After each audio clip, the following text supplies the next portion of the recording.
नमस्कार, प्रेम आईएएस के in detail programme में आप सभी का स्वागत है। आज के इस वीडियो में हम जानेंगे कि क्यों बांग्लादेश के नागरिक अपना देश छोड़ करके भारत में पलायन कर रहे हैं। क्यों बांग्लादेश के नागरिक ये सब करने के लिए मजबूर हुए हैं। क्यों बांग्लादेश के नागरिक अपना घर बार छोड़ करके भारत में पलायन कर रहे हैं। ऐसी क्या घटना घटित हो गई है बांग्लादेश में। अगर वो बांग्लादेश से भारत में आ रहे हैं तो भारत के मिजोरम में क्यों आ रहे हैं। मिजोरम में ऐसा क्या है, मिजोरम से उनका क्या नाता है, मिजोरम से उनका संबंध क्या है। क्या मिजोरम के लोगों और उनके बीच में कोई संबंध है क्या, उनके बीच में कोई नाता है क्या। इसके अलावा मिजोरम सरकार क्यों उनके रहने खाने की व्यवस्था कर रही है, जबकि केंद्र सरकार की ऐसी कोई नीति नहीं है। तो मिजोरम सरकार क्यों ऐसा कर रही है। मिजोरम के लोग क्यों उनको आश्रय दे रहे हैं, मिजोरम के लोग भी उनको सहायता प्रदान कर रहे हैं तो क्यों कर रहे हैं। मिजोरम के लोग भी उनके लिए रहने खाने की व्यवस्था कर रहे हैं तो क्यों कर रहे हैं। यही सब जानने के प्रयास करेंगे आज की वीडियो में। तो शुरू करते हैं आज की वीडियो। आज की वीडियो का हमारा शीर्षक है या आज की वीडियो का हमारा टॉपिक है मिजोरम और बांग्लादेशी शरणार्थी। इसी के इर्द गिर्द हमारी आज की चर्चा रहेगी। तो सबसे पहले जान लेते हैं कि चर्चा का कारण क्यों है।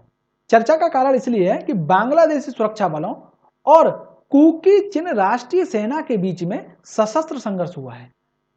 ये कुकी चिन राष्ट्रीय सेना क्या है, ये किसी देश की सेना है या कोई संगठन है या कोई क्षेत्रीय संगठन है, यह भी हम आगे वीडियो में जानेंगे। तो जब इन दोनों के बीच में सशस्त्र संघर्ष हुआ, बांग्लादेश सुरक्षा बल और कुकी चिन राष्ट्रीय सेना के बीच में, तो उसकी वजह से यहाँ के जो निवासी थे उनके लिए कठिनाई उत्पन्न हो गई, उनके लिए परेशानी उत्पन्न हो गई, उनकी जान पर बनाई। तो जान बचाने के क्रम में ये भारत के मिजोरम में आई है। अब ये लोग कौन है, ये लोग आदिवासी लोग हैं। ये जनजाति समुदाय है जो चटगांव पहाड़ी क्षेत्र पर निवास करता है। चटगांव पहाड़ी क्षेत्र क्या है, इसका इतिहास क्या है, यह भी जानेंगे आज की वीडियो में हम। तो ये चटगांव पहाड़ी क्षेत्र जो है, जिसे हम CHD कह रहे हैं शॉर्ट फॉर्म में, और जिसको इंग्लिश में चित्तगोंग हिल ट्रैक्ट्स के नाम से जान रहे हैं। तो यहां पर कुकी चिन मिजो समुदाय के करीब 3.5 लाख लोग रहते हैं। तो ये 3.5 लाख लोग क्या हुए, जब ये सशस्त्र संघर्ष हुआ तो उसकी वजह से ये मिजोरम में आए और मिजोरम के लांग तलाई जिले में ये पहुंचे। जब लांग तलाई जिले में पहुंच गए तो उस समय सरकार ने, मिजोरम सरकार ने तुरंत निर्णय लिया, और निर्णय लेते हुए क्या किया इन्होंने कि जो कुकी चिन और मिजो समुदाय हैं या शरणार्थी हैं वहां के बांग्लादेश से जो आए हैं मिजोरम में, उन शरणार्थियों को अस्थायी आश्रय, भोजन और राहत प्रदान करेंगे, उनके भोजन रहने खाने की व्यवस्था करेंगे। और इसके साथ ही वहां के NGO, स्थानीय लोग भी ये काम कर रहे हैं। तो स्थानीय लोग क्यों कर रहे हैं ये भी जानेंगे। और ये मिजोरम सरकार इनका स्वागत ऐसी स्थिति में कर रही है या तब कर रही है जब मिजोरम में पहले से ही करीब 30,000 से अधिक शरणार्थी म्यांमार के हैं। ये फिर भी इनको शरण दे रही है। तो क्यों दे रही है, तो जान लेते हैं कि चटगांव हिल क्षेत्र क्या है। चटगांव हिल क्षेत्र जो है बांग्लादेश का एक पहाड़ी क्षेत्र है। ये जो आप जगह देख रहे हो यहां पर, ये वाली जगह बांग्लादेश की, ये जो जगह है यही चटगांव हिल क्षेत्र है। ये मिजोरम है और ये त्रिपुरा और इधर म्यांमार पड़ जाता है और ये बांग्लादेश। तो ये चूंकि ये मिजोरम के नजदीक है, ये वाला इलाका, ये पहाड़ी इलाका जो है चटगांव हिल क्षेत्र जो है मिजोरम के नजदीक है, इस वजह से ये आसानी से इधर मूव कर गए, पहला कारण। दूसरा कारण है कि यहां पर इनका कोई नातेदारी है, रिश्ते हैं, रिलेशन है, संबंध है और ऐतिहासिक संबंध भी हैं, वो भी जानेंगे अभी। तो इसमें जो है खगराचारी, रंगमती और बंदरबन जिले आते हैं इस क्षेत्र में। कहां पर, चटगांव हिल क्षेत्र में खगराचारी, रंगमती और बंदरबन 3 जिले हैं। इन 3 जिलों को लेकर के सशस्त्र संघर्ष हुआ है। यहां की आबादी जो है वो आदिवासी है, अधिकांश यहाँ की आबादी आदिवासी जनजाति समुदाय है। और ये जनजाति समुदाय बांग्लादेश की जो बहुसंख्यक मुस्लिम समुदाय है उससे अलग संस्कृति रखता है, अलग भाषा है, अलग इनका जाति स्वरूप है। तो इस वजह से इनमें बन नहीं पा रही।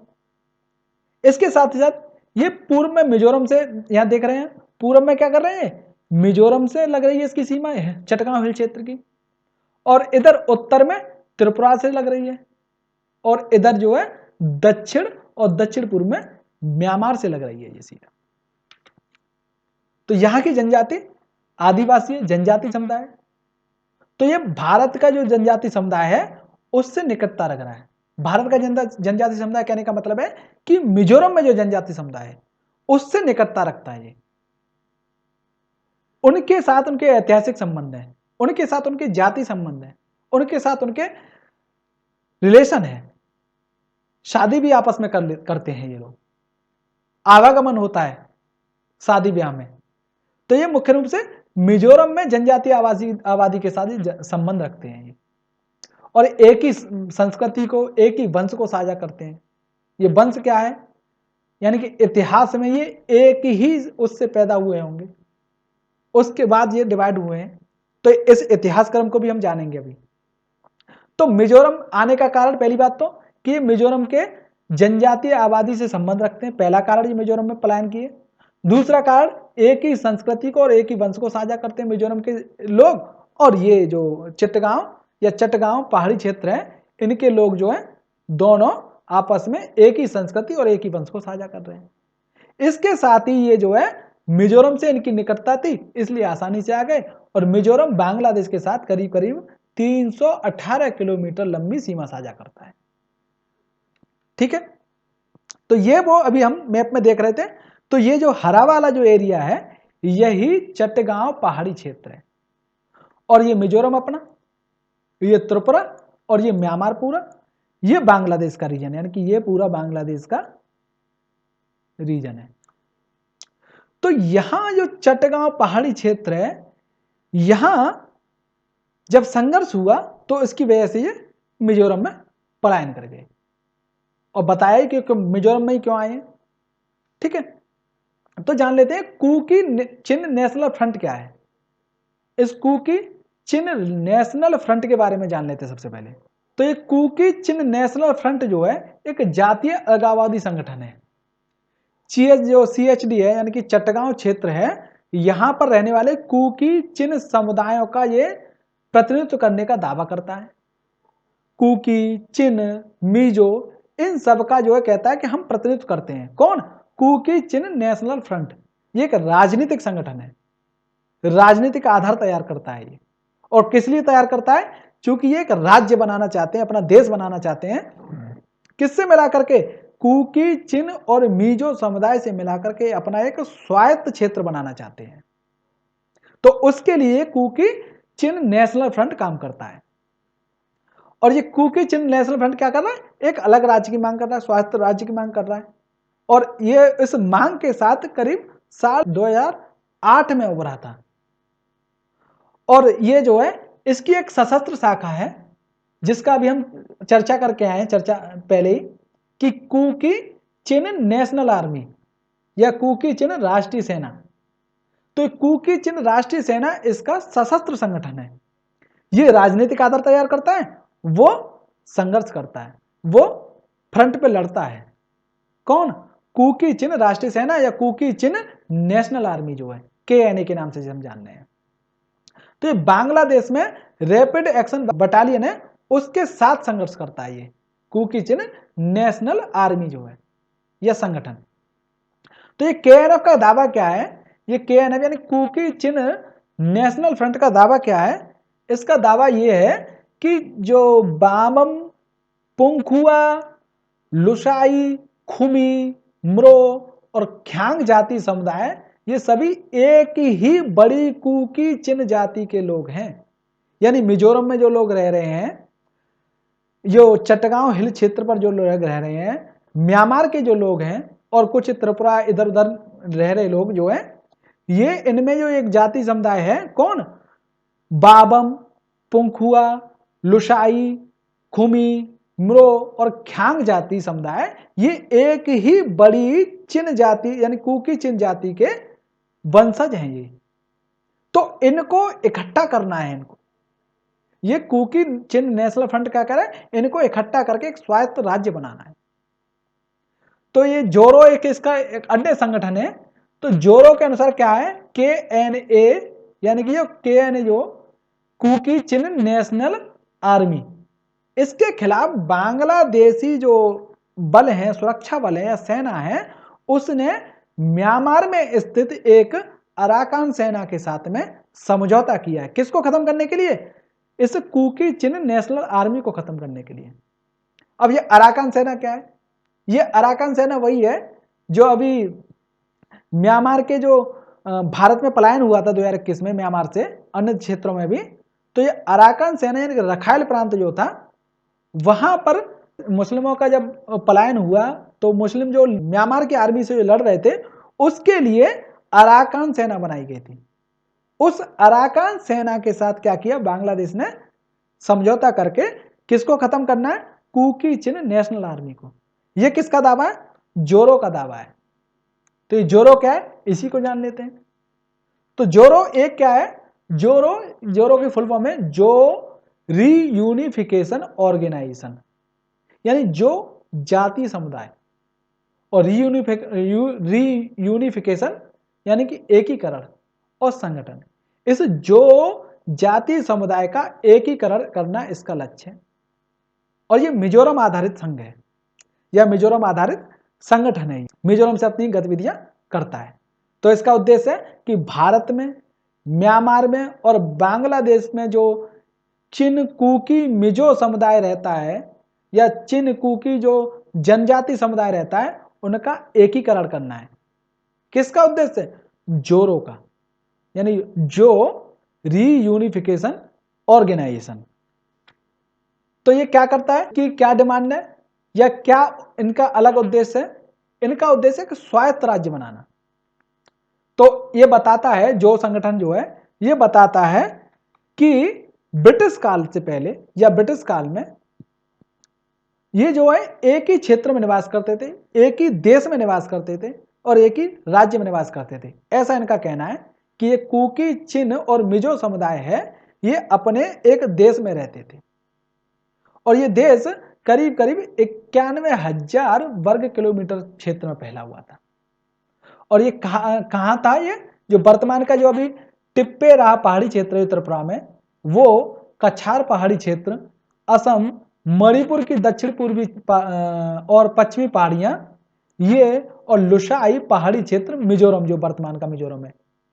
और उसके अलावा चटगांव पहाड़ी क्षेत्र बांग्लादेश का, और म्यांमार की अराकान पहाड़ियां, चिन पहाड़ियां, काचिन पहाड़ियां, सोमरा क्षेत्र के निचले और ऊपरी चिंदविन जो है, इन सबको मिलाकर के क्षेत्र बनता था 91,000 वर्ग मील का जो क्षेत्र था। इसमें ये लोग निवास करते थे ब्रिटिश काल से पहले।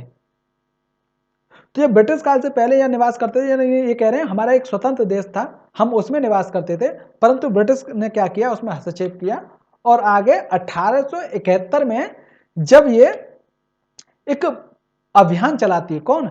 ब्रिटिश सरकार या ब्रिटिश सेना एक अभियान चलाती है अपने विस्तार के लिए, तो 1871 के बाद ये इस राज्य पर 2 बार आक्रमण करती है। किस पर? जो राज्य था, तो जो राज्य पर ये आक्रमण करती है 2 बार। और उस आक्रमण का जो 1890 में फिर ये आक्रमण कर रही है आगे। 1890 में जब ये आक्रमण कर रही है तो जो लोगों की भूमि पर नियंत्रण करने का प्रयास करती है और उसमें ये सफल होती है। 1890 में ये सफल हो जाती है जो भूमि पर नियंत्रण करने में।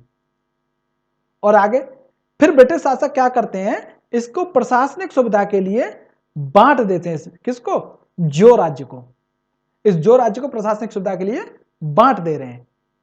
कहां कहां बांट रहे हैं? तो ये मुख्य आयुक्त था रंगून, यानी रंगून का मुख्य आयुक्त था, जो वर्तमान का जो म्यांमार है, बर्मा, तो बर्मा रंगून का मुख्य आयुक्त था।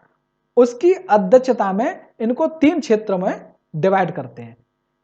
पहला जो हो गया मुख्य आयुक्त रंगून, दूसरा लेफ्टिनेंट गवर्नर कलकत्ता बंगाल, और तीसरा मुख्य आयुक्त शिलांग के, असम, जो असम है शिलांग के, उसके नियंत्रण में इन्हें अधीन कर देते हैं। किनको? जो समुदाय को इनको बांट देते हैं। तो इसके बाद आप जान लेते हैं कि मिजोरम के बारे में थोड़ा सा। तो मिजोरम एक पर्वतीय क्षेत्र है, इतना हमें पता है। और मिजोरम का शाब्दिक अर्थ होता है कि पर्वत निवासियों की भूमि। यानी पर्वत पर निवास करने वाले जो लोग हैं उनकी भूमि को मिजोरम कह रहे हैं। अब ये मिजोरम पूर्व तथा दक्षिण में म्यांमार और पश्चिम में बंगाल के साथ सीमा साझा करता है, यानी एक तरीके से सैंडविच टाइप कह सकते हैं इसे। और म्यांमार और बांग्लादेश के साथ ये करीब करीब जो है 1100 किलोमीटर की अंतरराष्ट्रीय सीमा को साझा करता है। कितने के? 1100 किलोमीटर की अंतरराष्ट्रीय सीमा को साझा करता है। और ये 1972 तक असम के जिलों में से एक जिला था। कब तक? 1972 तक। 1972 के बाद ये संघ राज्य क्षेत्र बना। किसके तहत? 1972 में ये पूर्वोत्तर पुनर्गठन अधिनियम के माध्यम से एक संघ राज्य क्षेत्र बनाया गया। लेकिन आगे चल के 1986 में से भारत सरकार और मिजो नेशनल फ्रंट, यानी अभी जो हम पढ़ के आए थे कुकी चिन नेशनल फ्रंट, इस टाइप का एक जो है मिजो नेशनल फ्रंट था जो भारत में, उसके साथ भारत सरकार का समझौता हुआ और उस समझौते के बाद में ये संघ राज्य क्षेत्र से बन गया पूर्ण राज्य। तो इस तरीके से 20 फरवरी 1987 को ये भारत का 23वां राज्य बना। ठीक है जी, 23वां राज्य बना। अब इसका इतिहास क्या था? उससे इतना तो इतिहास समझ में आया। इसके पहले का इतिहास क्या था कि 1891 में क्या कर रहे हैं अंग्रेज अपने राज्य में से शामिल कर ले रहे हैं।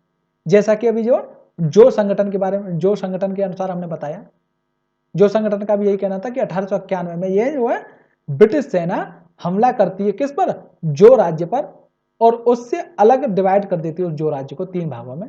तो उसी में जो है असम को भी ये ब्रिटिश सेना अपने राज्य में मिला ले रही है। किसमें? 1891 में।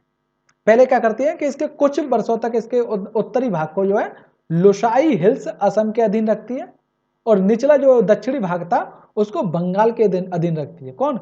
ब्रिटिश सरकार।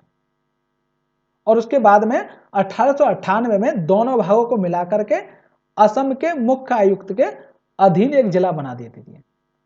ये जिले का नाम यानी कि लुसाई हिल जिला नाम रखा गया इसका।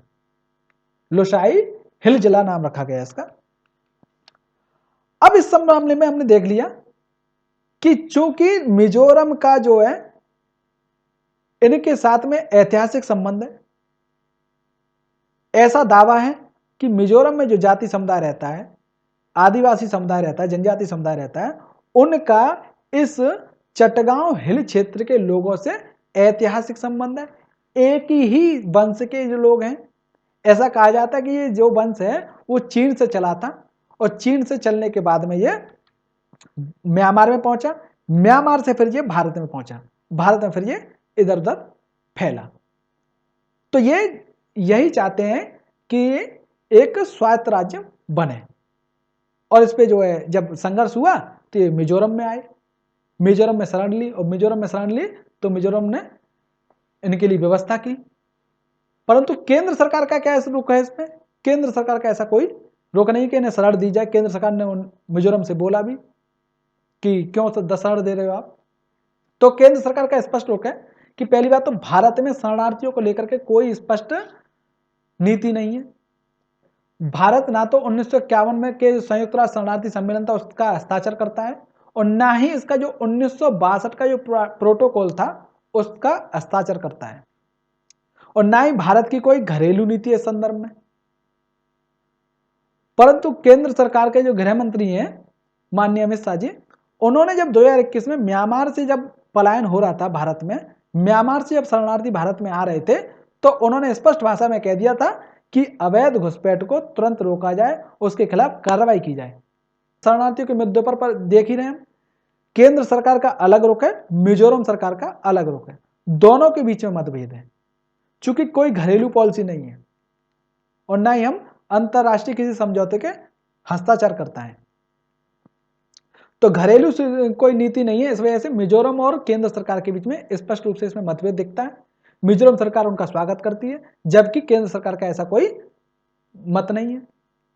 और मिजोरम सरकार क्यों स्वागत कर रही है वो अभी हमने समझ लिया। तो मिजोरम सरकार ने जो इनका शरणार्थियों का स्वागत करना जारी रखा है, और केंद्र ने भी अभी तक मिजोरम सरकार से मदद करने के लिए मना नहीं किया है, नहीं रोका है। ठीक है, इतनी बात समझ में आ गई। अब आगे देख लेते हैं कि एक फ्री मूवमेंट रिजीम करके एक एग्रीमेंट है, वो क्या है वो देख लेते हैं। फ्री मूवमेंट रिजीम जो है ये भारत और म्यांमार के बीच एक मुक्त आवागमन की व्यवस्था है। किसके बीच में? भारत और म्यांमार के बीच में फ्री मूवमेंट रिजीम, मुक्त आवागमन की एक व्यवस्था है। ये मुक्त आवागमन कौन कर सकते हैं, कौन लोग इधर उधर आ सकते हैं? तो उसके लिए इसके तहत जो लोग पहाड़ी जनजातियों के जो लोग हैं वो प्रत्येक सदस्य आ सकता है जो या तो भारत का नागरिक हो या म्यांमार का नागरिक हो या भारत के दोनों ओर करीब 16 किलोमीटर के क्षेत्र में निवास करता हो। तो वो लोग जो है भारत म्यांमार सीमा के किसी सक्षम अधिकारी से पास लेकर के वो भारत में प्रवेश कर सकते हैं और ऐसे ही भारत के लोग म्यांमार में प्रवेश कर सकते हैं, परंतु ये 1 वर्ष के लिए पास होगा। 1 वर्ष बाद फिर दोबारा ले लीजिए। जब एक बार वो आएंगे तो वो 2 सप्ताह तक रुक सकते हैं एक बार में आकर के। तो यही फ्री मूवमेंट रिजीम यानी कि मुक्त आवागमन की व्यवस्था है। इसका चाहे तो आप स्क्रीनशॉट ले सकते हैं। उम्मीद करता हूं आपको आज की वीडियो समझ में आई होगी। अगर यह टॉपिक समझ में आया हो तो वीडियो को लाइक करें, सब्सक्राइब करें। धन्यवाद।